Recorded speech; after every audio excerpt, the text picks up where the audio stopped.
Good morning, Daisy. How are you? I'm really well, Vinanti. How are you? Thank you. And thank you for joining me on this podcast, Transformed. We're very excited to have you. And I know school's going on vacation for the holy break, but you're here doing this podcast for us. So thank you for that. My pleasure. It's great Uh, to be here. Daisy, I'd like to introduce you to our audience. Daisy Rana has had a very exciting and geographically wide experience as an educator. She currently is the founding head of the Heritage International Xperiential School in Gurgaon. But prior to that, her career began in London. She has taught and led institutions in Taipei, in Pune, here in India, and at the Mahindra School, and also in Shanghai. So this is a vast experience. Daisy has also had experience as an educator, as someone focused on professional development, and also school leadership. So across all functions, I'm delighted to have Daisy here. And today our conversation is going to focus on well-being and what it means. Great to be here. Okay. Daisy, folks can look at your LinkedIn and I can introduce you the way I have. But tell me, what is it that you'd like to share with the audience that isn't on your LinkedIn, isn't on your professional clear? Yeah, really interesting question to start with. I think one of the things people need to understand about me is maybe my background, Okay. and then how that impacts on who I am today. Mhm. So I started off, my parents were from India. They moved over to London and I was born there, spent 4 decades of my life there. My upbringing is very much British, and but from a very Indian household. Um, from there, I then one day decided to move to Taipei, Mhm. and then decided the journey started from there, moving around the world. What that's created and what that's made me wonder is, where do I belong? Mhm. And actually, what my resume doesn't say is where my sense of belonging or identity really is. Mhm. Currently, now at the age of 53, Mhm. I'm not sure I belong anywhere. Mhm. And although for a lot of people I know in the world, they feel that they find that very scary, not knowing where they belong, I actually find it quite liberating. It's Mhm. quite exciting to think that I'm not fixed in any one place. Mhm. Um, Thinking globally, you can belong anywhere. Mhm. So I think just recently I've started to understand that belonging is not a place. It's actually an emotion. It's a set of values, and it's based on the people you have around you and their values. But it's not, for me, a place where there's bricks and mortar. It's a place where it feels like home because of the people around you and the feelings that they give you. Mhm. So that's maybe something that doesn't come out from my resume, but actually it's taken me a while to get comfortable with that. And I'm now really happy that I'm homeless and I don't belong anywhere.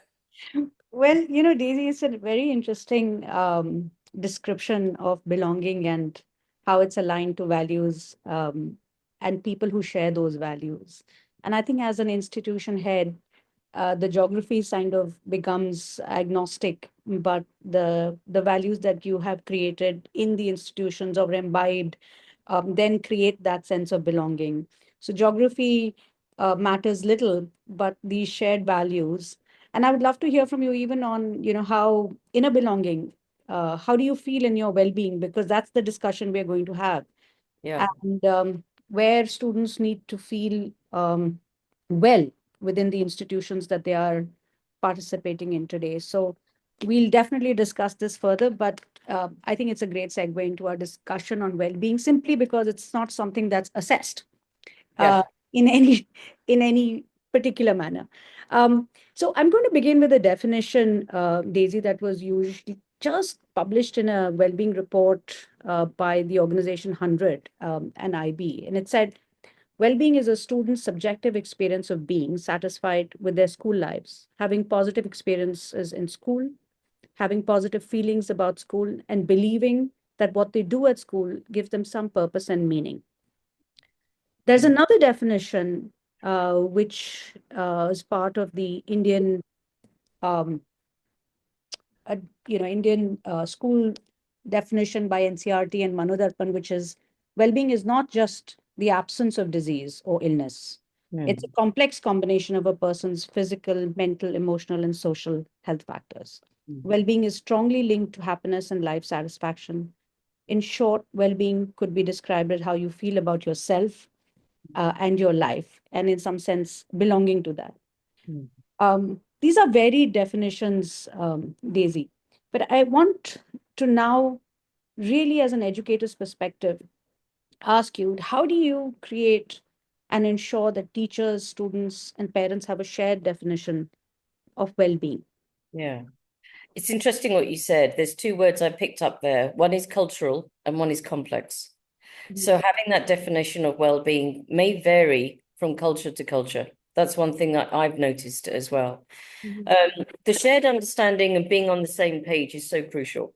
And that's every member of our community, whether it's parents, teachers, students, everyone needs to understand, what does well-being mean to you as an individual and to us as a community? So one of the things that we have tried to do is co-create. So come together and understand, how can we define well-being? What does it mean as a whole community definition? Are we able to capture that as a definition? And if we were, what would it involve? We also then look at a framework for well-being. So the first thing is co-create a definition. And once you've got that definition, go deeper and mhm, look for a framework that allows you to get that definition and kind of go deeper into component parts. One framework, for example, might be the PERMA model. I know a lot of schools are using that, and through the work that Martin Seligman has done, a lot of understanding has come about what the different aspects of one's life that might help to achieve this magical well-being. So once you've introduced a framework, what we then tend to do is have very focused discussions. And mhm, that's something that we found has been quite transformative for our community. mhm, So many schools would have a coffee session, and it would involve things like, here are the important key dates for your child, or here are the things coming up. We scrap that. We send that on an email. mhm, Actually, what we do is we invite parents in to have deep discussions on things like, what is success? mhm, What does it mean to you? As an adult, what does mhm, it mean to you? Is it the amount of money in your bank balance? mhm, Is it the watch on your wrist? Is it the number of bedrooms you have in your house? Is it the type of holidays you have? Or is it something completely different? And how did your parents' definition of success vary from yours? Then mhm, go home and ask your child and ask them to write their definition and compare to yours. And you'll mhm, find that it's very different. Now come back to your child in 5 years from today and ask them again and look at how their definition of success has changed. mhm, So we go deep into conversations such as these. Other ones that we're having are things like, what is failure versus setback? mhm, The difference between those. Also, things like, what is loneliness versus being alone? So it's important to know how to be alone. mhm, That takes a bit of practice as well. mhm, But being lonely is a different kind of feeling, it's a different state. So by having these much deeper discussions, we start to understand and unpack the definition, the framework, and we go deeper into the discussions. And by doing that and going constantly around and around, we start to sharpen up what do we believe is really important to be well. And if we are well as parents, as adults, our children will be well. That's something I firmly have understood, that it starts with adults. mhm, So our focus very much, obviously, is on children. We're a school, but our focus is on parents. mhm, You are well, and your family is well, and you are stable in your home. Your child will be fine. Their well-being will be great. But let's make sure that we are well. It's like the analogy with the oxygen mask on mhm, the plane. We have to be well first. So they are just some of the things that we have done. mhm. Um, we go much deeper into things like one-to-one discussions with teachers and counselors and so on. But that's the kind of tip of the iceberg that we have. Daisy, it's fascinating, and I'm so delighted to hear you speak about Martin Seligman's work in particular. Most of our work at Sai Shiko and our frameworks really emerged from a sense of, were built on Martin's work, which is the PERMA model. Our audience may not be aware of it, so I'd love you for just to spell out that acronym. There's also something you touched on, setback versus failure. Yeah. Again, at the heart of resilience is to face a challenge and then have a couple of strategies in place to get past that challenge. Big difference between setback and failure there. Uh, Right. and then finally, I think what you wonderfully put around loneliness versus being alone, which is solitude. Mm, So much of our deep learning, which is not happening today, is confusing those two factors. mm, A lot of deep learning, creative thinking, decision making, all the future skills we're speaking about, I think require solitude mm. and deep engagement. So, all of these three aspects are critical and complex, hard to assess, hard to map. But I would love for you to speak to the audience a little bit about why you chose PERMA and just a little bit more on your reflections for that. Sure. So the PERMA model is something that I came across probably about 12, 13 years ago. Mhm, Um, it's really founded by Martin Seligman, who's very deep into this, professor who's very deep into this. And so if I remember the acronym, it's to do with positive psychology. It's that field of science and humanities that comes together. Very much science-based and mhm, very based on cognitive science and mhm, also neuroscience as well. And it's like the science of happiness. mhm. If I remember the acronym correctly, the P Yeah. stands for positive emotion, Yes. the E is for engagement, Mhm, the R is for relationships, the mhm. M is for meaningful engagement, Yep. the A is for accomplishment, and then some people put a H at the end, which is for health, kind So- of physical health. Right. So I hope I've got that right, and I've done justice to the acronym, but that's kind of how we've been interpreting it. Right. Um, it's one framework for looking at an all-round balanced view of your life. Mhm, How are things going in these different aspects of life? And then the PERMA model breaks it down even further. So when it comes to things like accomplishments, what does that mean? Is it mhm, academic success? Or is it how far you've reached in your career? Or is it a completely different thing? So mhm, it takes you through a set of exercises and questions and so on mhm, that allow you to see where are you in all of this mhm. and what are the areas that maybe you want to dig into a little bit deeper. Daisy, what have you found? This is such a great exercise you do to compare what this may mean to students versus parents. What kind of debates have you seen happen and reflections that either say that they're on the same page or possibly not?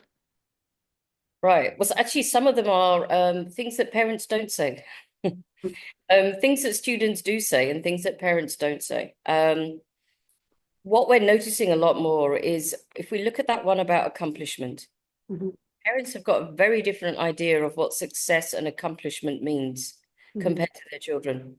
And as we go through generation by generation, that A in PERMA is changing. mhm, So before it used to be that you need to get a string of A stars. You mhm, need to get the very highest grades. But mhm, now accomplishment is beginning to mean different things to parents. mhm, It's beginning to mean, does my child have a wide range of hobbies? mhm, Are they accomplished in things that are not academically based? So mhm, that's one area where I see a little bit of a shift. But if I'm really honest, it's not shifting fast enough. mhm, mhm, Something that really has to move. I think the idea about engagement and understanding what it means to actually feel engaged is something that we're currently working on quite a lot. So you mentioned the word purpose. mhm, Helping students understand what is your North Star, mhm, what is your guiding force, mhm, which direction are you going on, not which career, because actually we know that in the future careers will change hugely mhm, and change many times for the same individual. mhm, It's not worth going into a career. It's worth going into what is it that lights your fire? What excites you?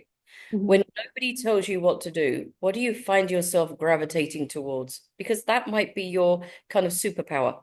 mhm, So we help students understand that, and that helps with the positive emotion, helps with the engagement.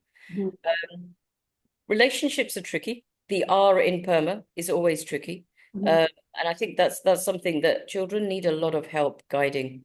mhm, So that's how we've used the work of Martin Seligman. But I feel as a school, are digging deeper and deeper and using a number of frameworks, just like that one, mhm. bringing it together and making something which is very unique to our context. Right. It's very heartening to hear the deep work that your team is doing. I know you have a large team working on this, which is itself rare. Um, and I'm glad that, we address complexity in the context of the fact that this means different things to different people, which is well-being. Um, and in some sense, define it for the institution, which is bring students, teachers, and parents on the same page. It's also a year-on-year phenomena. It's not something that can be done in an institution one year and not the other year. Um, Yeah.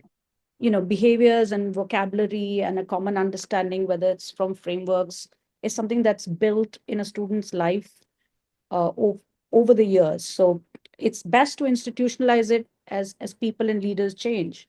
Um, it's fascinating you're doing this work. I have not seen PERMA being implemented in that way. Along with the age that you're adding, I think it's critical. So it's fascinating to hear. What are some of the biggest challenges you face though in promoting well-being in your school? Kind of touched on before. I think one of the biggest challenges is that maybe it's a cultural challenge, but I'm beginning to think it's a worldwide phenomenon that students seem to think that their self-worth is linked to grades Hmm. and that they will only be valuable to the adults in their life if they achieve the highest grades. It's a challenge. It's a constant challenge. And I don't think it's something which is specific to India or Asia, even. I see it all over the world. Hmm. I see in some parts of the world a little bit more balance. Hmm. And I see in other parts of the world much more focus on academic success being the be all and end all. Hmm. Um, we're trying really hard at my school to shift that narrative, but I know it's going to take a lot of time. It's a transformation that society needs to make, and Hmm. any transformation takes a lot of time, Hmm. and it takes a sharp look at yourself, a sharp reflection, and it takes a lot of work, which is an emotional work, but also a cognitive work Hmm. to understand what is this obsession with getting the highest grades, and how does that impact a student's understanding of who they are. Hmm. We've seen some very serious cases of students linking those two things together. And we're now going very deep in helping parents to understand their child as a whole, Hmm. not as a set of grades, Hmm. but to be able to say to themselves as parents and also to the children, what really matters to us? Hmm. That's one of the biggest challenges that I'm facing. And I think as a school, we face this all the time. Um, we are now looking at changing our language and the way we talk about academic achievement. So, should we even use the word attainment or grades, or should we be looking at progress? Hmm. Students who make the most progress, that sounds like a great idea to me, versus students who repeatedly get the top grades. They should also be celebrated. But why shouldn't we celebrate the students who have made the biggest jump? Hmm. That's just rebalancing the narrative to what's important. We know that as adults, people with very complex careers, you're noted for your progress, for your Hmm. journey, Hmm. not always the destination. Hmm. That's the narrative that we are trying to shift. It's a big challenge because I know that universities and I know that parents are just looking at the grades. Hmm. Um, Almost a controversial statement, Daisy, as you're making this. And as we put this podcast into the world, you have colleges that yeah, have gone back and forth between how does a test define a student. You've got parents saying, yes, the whole child is important, but at the end of the day, it's the test that matters. You've got this idea that in a market that's supply uh, and demand determined, that there is, you have to then assess a child. So and yet, if we follow Martin's work and come to mastery and engagement, um, if we start from there, it appears that a student who does not have well-being, forget grade of achievement, would possibly not even get to mastery on whatever they feel like doing. So yeah, it's a complex mindset change that has to occur with all stakeholders. yeah. Uh, do you get a lot of pushback from parents? on how you, on the work that you're doing, or into the mindsets of the parents around self-worth and grades? Sometimes I wish I would, I can't believe I'm saying this, get more pushback. I'm going to regret saying that. Yeah. I think what I get is silent pushback. Hmm. And I'd rather it was out in the open, Hmm. that we want the very highest grades, because then I would know what is the narrative we're trying to shift. Hmm. When parents say things like, yes, it's the holistic development of our child that we're interested in, there is a but. Hmm. But I want the highest grades. And actually, what I'm looking for is and. Hmm. If I could get, I want the holistic development and I want really strong grades, that's great, Hmm. because they do go together. One comes and the other one comes. But maybe some of the resistance that we're facing is actually kind of under the table resistance a little bit. And Hmm. what I'm trying to do is bring out those conversations so that Hmm. we can start to at least address what is this fascination with everything being distilled down to a set of grades. Hmm. That or your child is, I mean, a human is worth way more than that. Um, so Yes, I think, yeah, and I think, simultaneously, I see the link between well-being and mastery and achievement, with yeah, well-being being the base from which all of the rest comes. I don't see it the other way around, where a great performance could uh, drive well-being. In no, fact, that's the incongruence, where despite sustained grade achievement, you have high anxiety and stress within high performers. And this is where my co-founders and my work really began. Here are the high achievers, and there's high stress and high anxiety. If it was around grade achievement, they should have been the calmest students in town. And that was not the case. Uh, so if we have to think about it circularly or linearly, I think in both cases, well-being would be the baseline on which mastery and achievement is built, uh, you know, rather than a result you get if you get good grades. That's where staying is just not happening. So, right. The way we describe it to parents is to think about a plant and to think about the roots, yeah. and the soil. The job of the school is to nourish the soil. Hmm. So what goes into that soil? Hmm. That's where the environment, Hmm. the happiness that's in the school, a range of activities, Hmm. adults that are listening, empathetic, sympathetic, all of those sorts of things. That's the soil. So we spend a lot of time making sure the soil is good. Then the roots will be strong. Think of the roots as being like the values. Hmm. The roots will be strong. And only when you have that, the flower will bloom. And the flower is pretty much the grades and the end achievement. That's the bit that everybody sees. They don't see what's in the soil. But Hmm. it's really important that unless we don't work on what's in the soil, we won't get the flower. So actually, what I say to our staff is that we are more like gardeners Hmm. than educators. Hmm. Our role is the soil. Focus on. Yeah. And Daisy, just to stretch that, metaphor, I read somewhere that, I think sometimes parents are seeing this as a ladder as opposed to a tree. Mhm. Uh, and the school is trying to do its job at the soil and the roots and perhaps even the trunk foundational, which is really effort. Can I put in sustained effort? But at some point, everybody's lives, careers are going to branch out as opposed to a ladder. And I think at that level, parents are assuming that there is a ladder versus a branching out, uh, you know, on what they want to choose, how well they want to do in that area. And then the school is given them the foundation to work really hard. Yeah, uh, that's the common foundation and have great values. But they will be different branches. They're not going to be a building or a ladder. So I think that's an interesting, uh, you know, eh, eh, that's an interesting way to look at the difference between sometimes what parents are expecting versus what you're trying to do at the root level. right. Uh, Daisy, tell me a little bit more. You had mentioned in another conversation that you involve students in decision making. Are students involved in the decision making around well-being initiatives? Yeah, How, yeah. how do you involve students? I mean, I'm assuming upper adolescence, grade 8 or onwards you involve. So how do you do that? Actually, we do it from grade 3. Oh, wow. Fantastic. Right. We have student congress from grade 3 upwards. So even in grade 3, when they're about 8 years old, they have to have their voting ceremony and so on, and they're voted into student congress. Within each student congress, there is a group that focuses specifically on well-being. Mm-hmm. They work from their different kind of age groups, but they also work vertically. Mm-hmm. They look across the school to see what can we do, what Mm-hmm. kinds of things are happening, and they give us a good idea of the pulse of the school. So Mm-hmm. that's one thing, is to get your student congress involved and to get them kind of excited about this, Mm-hmm. because they hear this word a lot in the world, well-being, but to actually understand, what does that mean? Mm-hmm. Uh, they are probably our biggest ambassadors. Mm-hmm. So that it's an important group of people. We also have a drop box for suggestions.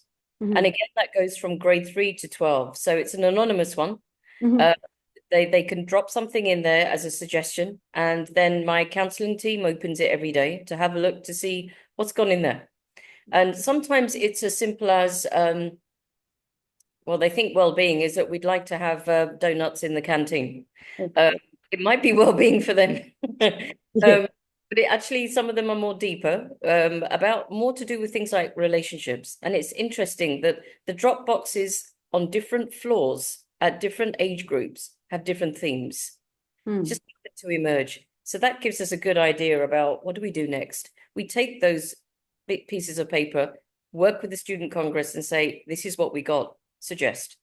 Mm-hmm. Another thing that we are doing is to use data, and we give students a survey twice a year. Mm-hmm. It's a very in-depth survey. It's PASS, and it's a very in-depth survey that allows us to do a deep dive into the wellness of our students. So again, students are very much involved in that. They know what it's for. Mm-hmm. What we're about to do now is we're about to trial what we call pulse data. Mm-hmm. Once every 3 weeks, the students will have an electronic survey with a short number of questions that will allow us to track longitudinal trends over time. And it's all done electronically. So Mm-hmm. it allows us to see what times of the year are students really struggling, Mm-hmm. or how much sleep are students getting right now? Mm-hmm. And how does that change over time? So those sorts of things are really important for us to involve students in. As well as that, there's tons of student assemblies. Mm-hmm. And they're all about things like well-being, or also initiatives. The big initiative we have this year is kindness. That's our theme. Mm-hmm. Our theme this year is connecting with kindness, and students have run lots of campaigns and assemblies on understanding what does kindness actually mean when you're 8 years old compared to when you're 18 years old. Mm-hmm. Um, then there's the other things which I think all schools do, which is to meet students in small groups with me, with the program leaders, just to kind of understand, how are you doing? Mm-hmm. How's it going? What's going on in school for you? What's happening in your life? What's Mm-hmm. going on? Mm-hmm. Those discussions only happen when you have a very safe environment in which the students can open up. Mm-hmm. Well, So, that's for- fascinating to hear, Daisy, that you're leveraging, almost data, which is, I think, very crucial, yeah, for the long-term health and values of organization, to map emotions, for example. yeah, Uh, that goes straight to the heart of positive emotion at PERMA. And the tool is important. We can turn around and say, look, well, are we overindulging in emotion? And I think at the end of the day, uh, emotions are huge um, guiding principles. Um, Children are malleable in how they operate, but they need to feel well. And I right, think using data is unique. We certainly have a survey that we built with a life skills expert. Similarly, to track well-being, to track their sense of self, to track their behaviors, to actually make them self-reflect on their own. And it's fascinating to see when students take it. They say, "Yeah, I could improve here." right, So reflection and data and trends, and in certain time periods where the stress is high, which is perhaps exams, etc., yeah, uh, the vocabulary that comes from the leadership can, have a higher amplification, so that the messaging they're getting from the outside world is somehow balanced uh, yeah. from the stakeholders at school. So it's great to see that you're using data. So far, we've only been tracking grades, but I think if we track progress and emotion, um, I think that's a wonderful shift that we can make Yeah. at the baseline. How do you engage parents, Daisy? You've told me how you've got this wonderful student congress going, and the Dropbox. I would love to. I would love to be inside that Dropbox and see those suggestions. But how do you engage parents? How do you Yeah. engage? So parents are a crucial factor here. In fact, when it comes to teachers, students, or parents, if I had to work with one group intensively, it would be parents. Mm, They hold the key to this. mhm, Actually, I'd go as far as to say grandparents too. mm, It's a societal thing. Um, mhm, so one way that we have found very transformative is to bring parents together in a focus group. mhm, We have a group of, I think it's about 13, 14 parents across the school, from grade 1 all the way up to grade 12. And they are people who have volunteered to come forward to work with us on well-being in a much deeper way. mhm, Not just let's talk about what success is, mhm, because we're already doing that, but mhm, actually to give us their guidance and expertise as parents mhm, on what should be the curriculum, mhm, well-being, what mhm, should be our social emotional mindfulness learning approach. mhm, Here is what we do. What do you think? mhm, But also, if we're doing this in school, what do you think parents should be doing at home to reinforce, and vice versa? mhm, They're a really crucial group for that. They also help us look at data and trends, mhm, and without us giving any names of students, help us to kind of work out what could be going on, to give mhm, us sense of things that we hadn't seen already. mhm, Um, they're a group that are building, and actually their backgrounds are to do with well-being. Many are counselors. These are parents who are also counselors. Many are HR professionals who've mhm, got training in this kind of area. So with that kind of parent background, we have mhm, a very rich tapestry, really, of stakeholders coming together and working on it. What we're trying to do next, we've got two ideas we want to try. One is a book club, mhm, parent-led book club. And I've got two books in mind. One is obviously The Anxious Generation. mhm. Everyone's talking about it. But Yep. there's another one I'm reading now called Never Enough. Mhm, And it's about the culture of achievement and the toxic culture of achievement. mhm, It's set in the States, but mhm, actually it's absolutely what's happening everywhere in the world. mhm, So we're going to be setting that up and allowing parents to take themselves through it in a guided way and to really reflect and then to spread that message bigger. The mhm, other thing we are thinking of trying is a kind of parent-to-parent peer mentoring scheme. mhm, We noticed that parents who are a little bit young, with children who are young, get very anxious. mhm, Yet the parents who are a bit older are much more chilled out. mhm, So we're wondering what happens if you get, for example, a grade 9 parent with a grade 11 parent who has mhm, been through grade 9 and understands transition, or mhm, a grade 4 with a grade 7. mhm, They swap tips with each other? Can they help each other? And we can do that formally, informally, but just to set up conversations mhm, to get people to just be calm. mhm, Uh, the child is doing fine. They're growing up. They're going to go through ups and downs, mhm, and to know that they have support as a mhm, parent, because many are first-time parents. mhm. So that's what we're thinking about in engaging parents. But I'm always open to ideas for parents because I know that they are the key. Yes, I think Daisy's. You're absolutely critical what you're saying, because whether it's child psychology or whether it's role modeling, uh, the nearest to the child is the parent.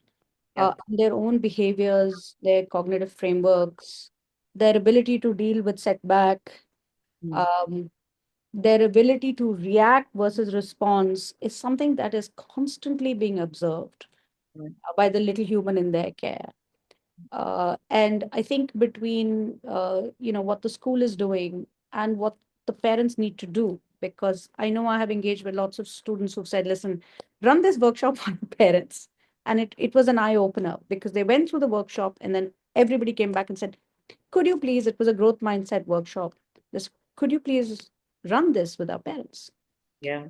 And because there's a hierarchy involved, uh, it's only a very resolute little one who sees the difference but can't actually drive that change at home. So it's nice if it comes from school because the hierarchy is mapped.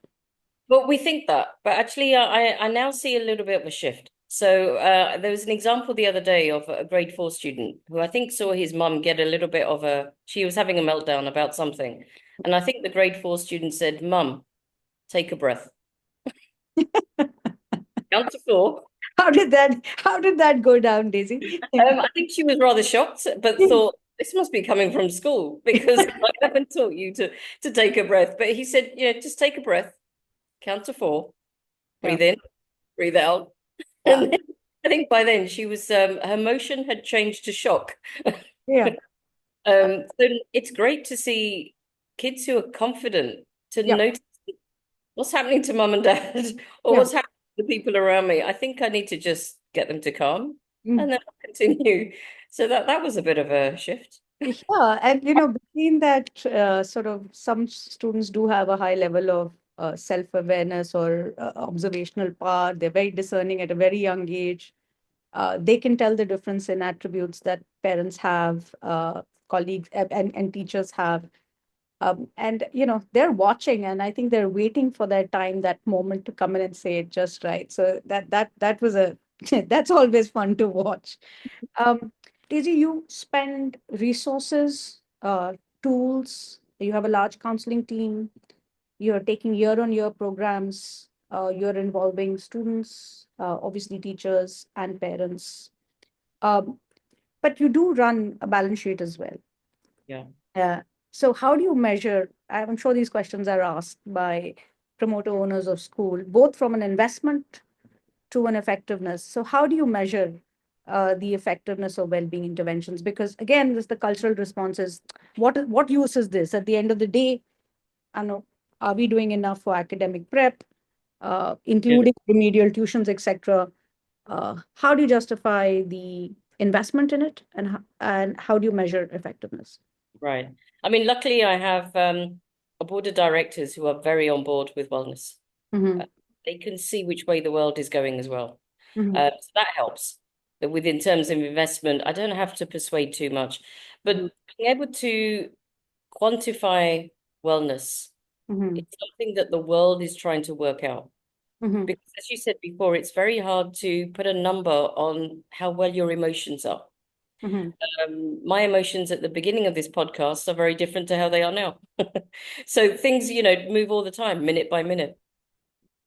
So it's a difficult one to track, but these are some of the ways that we do it. In a quantitative sense, we would be looking at things like our data surveys and the information we get from there, whether it's the deep dive past data or whether it's the pulse data. But also we're looking at things like the number of cases that are going to the counselors. Mm-hmm. That's really crucial data. Mm-hmm. What times of the year are students going? Mm-hmm. What does that mean? So we're constantly on a month by month, sometimes even more than month by month, looking and tracking that what's going on, what's happening, and asking these questions. We're also looking at attendance. Attendance, I'm sure all schools track, but attendance is such an important story. It really reveals what's going on.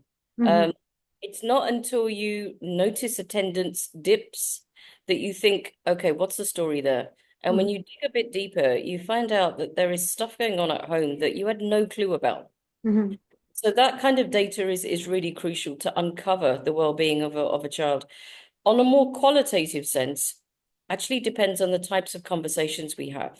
We Mm-hmm. track kind of qualitatively that when an expert came in at the beginning of the year and worked with our students, compared to 6 months later, what are they noticing and what are they saying? Now, it's hard to quantify, but it's a really good indicator because in between, an initiative happened. Mm-hmm. So at the beginning, the expert came in, Mm-hmm. set in place an initiative. We ran the initiative, and then they came back towards the end and they looked to see what Mm-hmm. happened. And they noticed a change from there.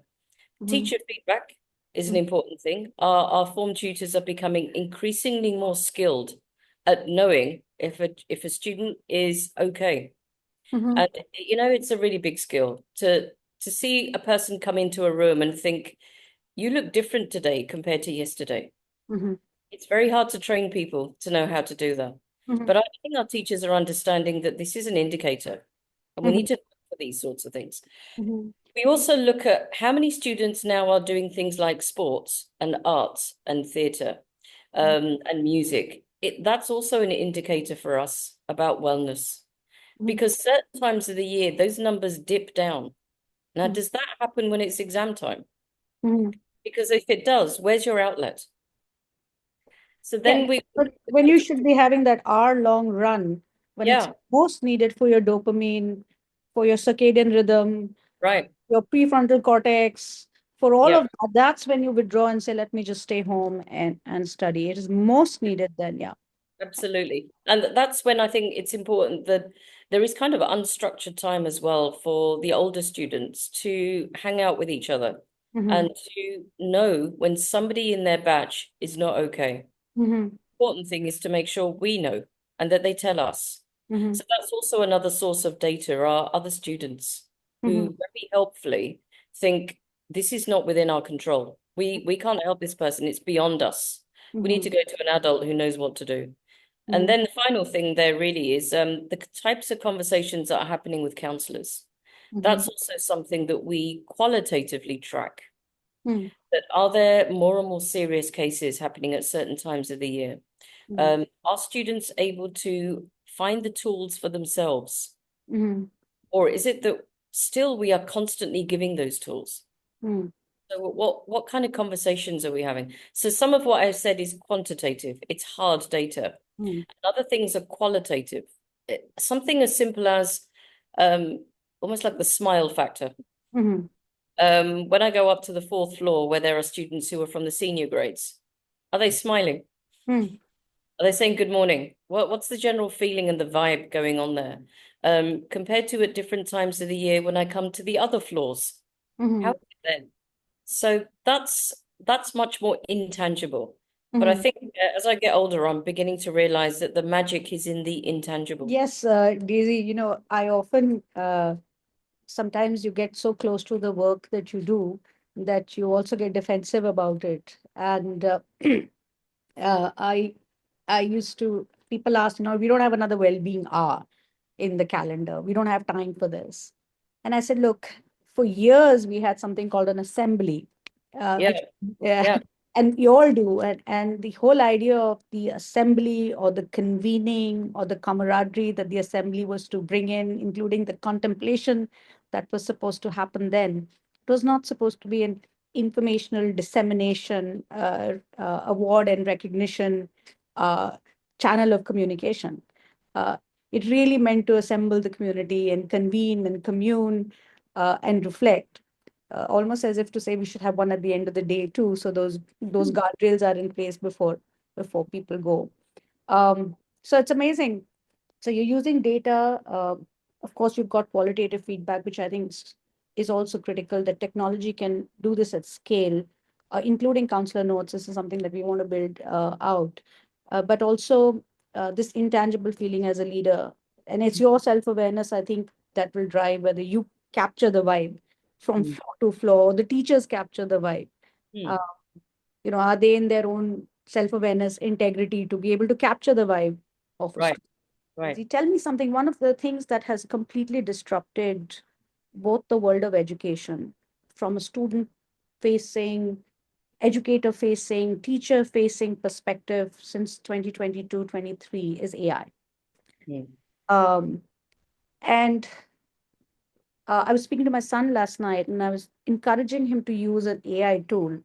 And he said, by the way, do you know that there's a climate footprint around uh, using ChatGPT 4? And I kind of knew that, but I'm not hardwired to think about climate because that's not what we learned in our high school. yeah, How do yeah, you think? So there are lots of elements of, proponents of AI that can drive mastery learning, doubt resolution, right. enable the teacher, so much there. And then there's also this idea that perhaps metacognitive skills that we're supposed to build in that solitude are now easily done Mm, uh, by just accessing a tool. So, how are mm. you thinking about it? I know it's in a lot of flux. It's not a point of view, but just a general sense of how AI is going to impact both the school environment and perhaps even well-being. Yeah, that's a really important and interesting question. And again, something that I think the world is struggling with and wrestling with. But again, it's interesting to see how people take the same challenge and see it in different ways. So I'm a pretty optimistic person. I'm looking for opportunity. Mhm, Um, I'm looking for AI to give us the same kind of push and shove that COVID did. mhm, That was another disruptor. mhm, AI is going to be another disruptor on a bigger scale, maybe, in some ways. In some ways. mhm, Um, what I want AI to do is give us the opportunity to be, I put it, uniquely human and truly humane. mhm, So what does that mean? How can we use AI to, for example, for teachers to free up time, mhm, and to remove some of the more mundane things that they mhm, may be doing that are taking time, and mhm, using it in order to just connect with children, mhm, which means that we have to show teachers how to connect, mhm, because connection is a skill. mhm, Uh, it's something that we need to show people how to do. mhm, It's not always instinctive. Um, so I think what I want to look at is that connection between AI and being human, mhm, and how can we use that to create this sense of belonging, coming right back to the beginning of what we discussed, to create that sense of belongingness, mhm, so that we can use AI to get better as a community, to get stronger as a community. Next year, our theme will be moving from connecting through kindness to connecting through service. mhm, So, can we use AI in order to somehow provide service to the communities and move humanity forward? mhm, That's the challenge that I've thrown open to my team to say, what are the opportunities? How can we do that and connect these two unconnected dots? What if we put them together? How could we make that happen? So I think what we should be doing is using AI right in the center and not running away from it at all, using it responsibly and knowing the boundaries and the ethics and so on, but understanding how can we use this to our advantage, leverage, mhm, and use this as a way of getting back to maybe what you and I were like when we were growing up, which is just being human, mhm, and having a chance to come face to face with somebody, having the time to do that, to be mhm, able to connect with them on a much deeper level. mhm, Because AI has taken away some of the things that we were doing that were preoccupying us, mhm, taking up. mhm. That's the edge that I'm looking at right now. So where are the opportunities? Every technology, uh, there are always those that are going to use it for the greater good and those that are going to use it for selfish means. And in that sense, the discovery of it is neutral. Yeah. Um, but those who use it and leaders play a crucial role here to make that distinction on do they enable their teachers? Can they drive further Socratic dialogue in classes versus, memory and repetition? Um, can it share exactly this emotion and attendance and progress data with a parent over a period of time in a tool? There's so much that can be done now because the capacity to personalize the human experience Mm. is there.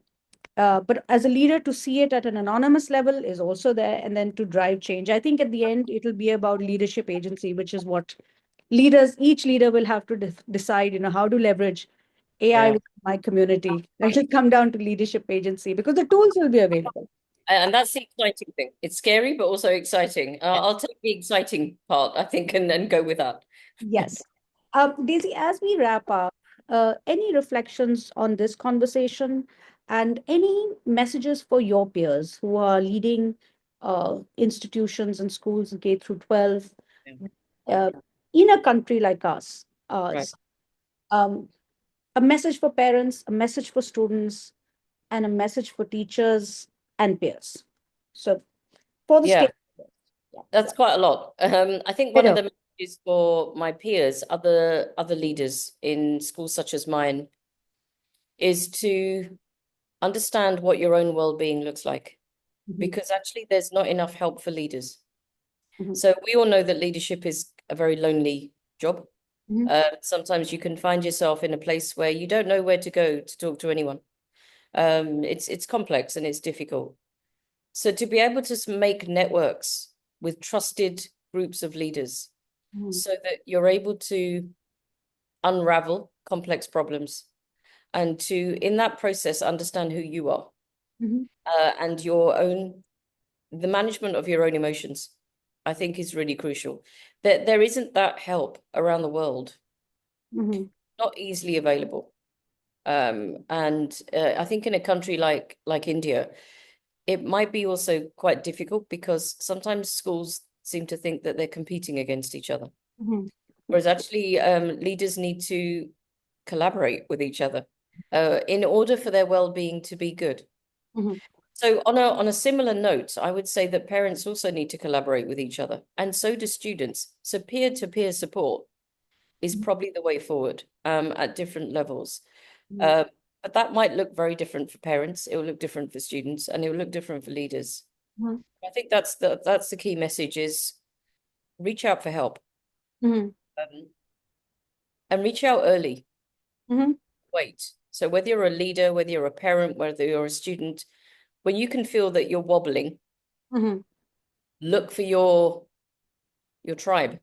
Look for who's around you that you would trust. Build up those relationships well in advance when the sun is shining and things are well. And when the rain comes and the thunder and lightning comes and the storm hits, you've already got your people around you who'll be able to lift you. It's important to build that network, whatever age you are. And that goes to again back to Seligman's R, these meaningful peer-to-peer relationships ready to go, as opposed to reaching remedial and crisis, but to Yeah, get input, to get centered and have that conversation very early. This right. has been a fascinating conversation. I know I could do literally several more hours on each Yeah. of the legs we discussed, the congress, the parent peer, which is senior parent with a junior parent. I think that's fascinating. Um, Again, would love to be in that drop box. Uh, and thank you for this very empathetic conversation, because at the end of the day, you are leading a community with empathy in the world of AI, and that's a complex task. But Daisy, thank you for saying what's not usually said um, in school leadership. Thank you so much for a great conversation. Thank you too. And thanks for the opportunity. Thank you. Thank you.